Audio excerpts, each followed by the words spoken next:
Hello বন্ধুরা, কেমন আছো তোমরা সবাই? আশা করি তোমরা সবাই ভালো আছো, আমিও ভালো আছি।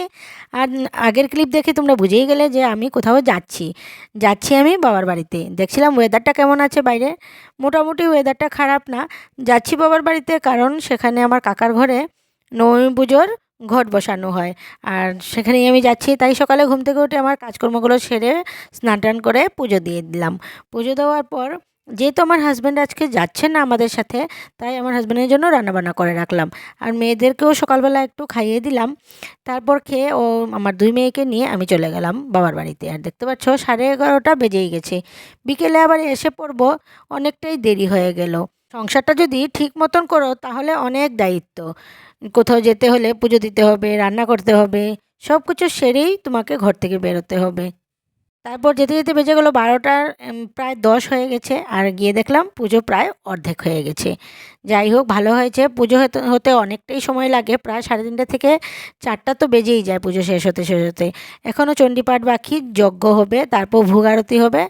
আর এদিকে রান্নাবান্নার দিকে চলে গেলাম, দেখলাম গিয়ে প্রায় রান্নাবান্না শেষ। এখানে চাটনি, এদিকে ডাল হয়েছে, মিক্সড ডাল ছিল, এদিকে খেজুর গুড়ের পায়েস, এদিকে ছিল ফুলকপি আলুর তরকারি, আর তারপর পনিরের তরকারি, এদিকে ছিল মিক্স সবজি যেটা ঘ্যাট বলা হয়, আর এদিকে মিষ্টি কুমড়ের বড়া, আর এদিকে শাক, আর ছিল শুক্তো।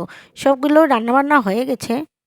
আর বাকি এখন হচ্ছে ভাতগুলো রান্না করা হয়ে গেলেই প্রসাদ পুরোটাই রেডি। আর এদিকে আমার মেয়েরা আর আমার বড়দার মেয়েরা গল্প করছিল, আমি ওদের সাথে একটু বসে গল্পগুজব করে নিলাম। আর এদিকে ভোগ আরতিটা হয়ে গেল। ভোগ আরতি হয়ে যাওয়ার পর ভোগ নিয়ে যাওয়া হলো বেল গাছের তলায়। সেখানে গিয়ে আবার প্রদীপ টদীপ জ্বালিয়ে সেখানে ভোগ দেওয়া হলো। আর পুজোটা প্রতি বছর নিচেই হয়ে থাকে, এখন 2 বছর থেকে ছাদের উপরে করা হচ্ছে। মেঘ বৃষ্টির দিন হঠাৎ মেঘ তুফান এসে পড়ে, তাই এখন ছাদেই করা হয়।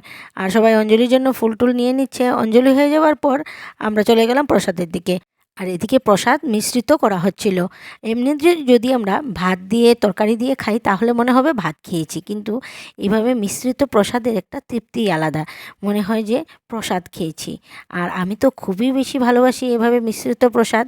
তখনই মনে হয় যে প্রসাদ খেয়েছি যখন এভাবে মিশ্রিত খাওয়া হয়। তারপর সব কিছু নিয়ে বসে পড়লাম আমিও। আর আমরা সবাই প্রায় উপোস ভাঙার জন্য সবাই যে যেদিকে পারছে একটু একটু প্রসাদ নিয়ে বসে পড়ছে। বাকিরা ব্যস্ত হয়ে পড়েছে যারা নিমন্ত্রিত এসেছিল তাদেরকে প্রসাদ খাওয়াতে।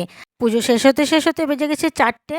আর এখন প্রসাদ খেয়েই বাড়ি ফেরার পালা। আর আমার দিদি এদিকে আমাদের জন্য আর একটু ভাত তরকারি ডাল এগুলো বেড়ে দিচ্ছিল বাড়িতে নিয়ে যাওয়ার জন্য। আর আমার হাজব্যান্ড যেহেতু আসেনি, ওনার জন্যও দিয়ে দিচ্ছিল। এইদিকে আরও ভাজাভুজি চলছে, কারণ আরও নিমন্ত্রিত লোকজন আছে, তারা আসবে। আর মা তো জানতেই পারো যে শাক পাতা এগুলো আবার দিয়ে দিচ্ছে ঘরে নিয়ে খাওয়ার জন্য। মা তো কিছুতেই ছাড়তে চাইছিল না, মা বলছিল একটু সময়ের জন্য আসলি, ভালোই লাগছে না, এখন চলে যাবি। তাহলে আজকের মতন আর এইটুকুই, টাটা বাই বাই, দেখা হচ্ছে নেক্সট ব্লগে।